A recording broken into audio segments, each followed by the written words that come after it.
बंटी ने किया निशा से शादी, काव्य का टूटा दिल। सूरज और ईशा देखकर गए सदमे में, इनकी आंखों में आए आंसू। सीरियल पति ब्रह्मचारी में अब बहुत ही बड़ा ट्विस्ट आने वाला है दोस्तों, क्योंकि सूरज को मालूम चल गया है कि बंटी मेरी बहन से प्यार करता है और मेरी बहन से शादी करना चाहता है।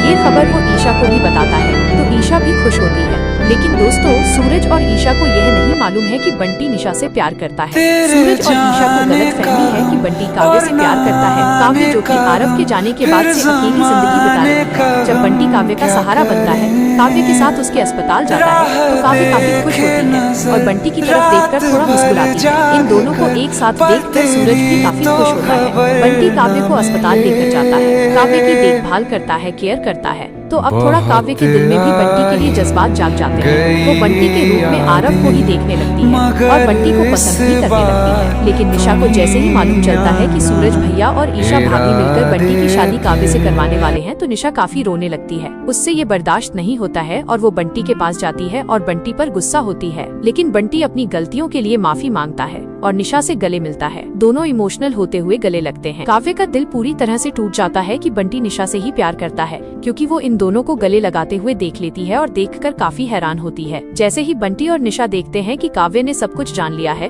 तो बंटी और निशा दोनों काव्य से अपनी गलतियों के लिए माफी मांगेंगे और पूरी सच्चाई बताएंगे। बंटी काव्य से कहेगा, देखो काव्य, सूरज भैया को गलत फहमी हो गई है। मैं तो शुरू से ही निशा से प्यार करता था, लेकिन सूरज भैया को गलत फहमी हो गई। मैंने जो तुम्हारे साथ समय बिताया, तुम्हारी देखभाल की, तो सूरज भैया ने समझ लिया कि मैं तुमसे प्यार करता हूँ। शुरू में दोस्तों काव्य थोड़ा हैरान होती है, उसका दिल टूट जाता है, क्योंकि एक उम्मीद जाग गई थी कि शायद बंटी मेरे आरव की जगह ले सकता है। लेकिन अब आप खुद देखेंगे कि काव्य बंटी और निशा दोनों को मिलवाएगी और दोनों की शादी करवाती हुई नजर आएगी। मंदिर में बंटी निशा की मांग में सिंदूर भरेगा और निशा से शादी कर लेगा। काव्य भी इसके साथ रहेगी और थोड़ी इमोशनल होते हुए खुश रहेगी, लेकिन अंदर उसके बहुत दर्द भरा रहेगा।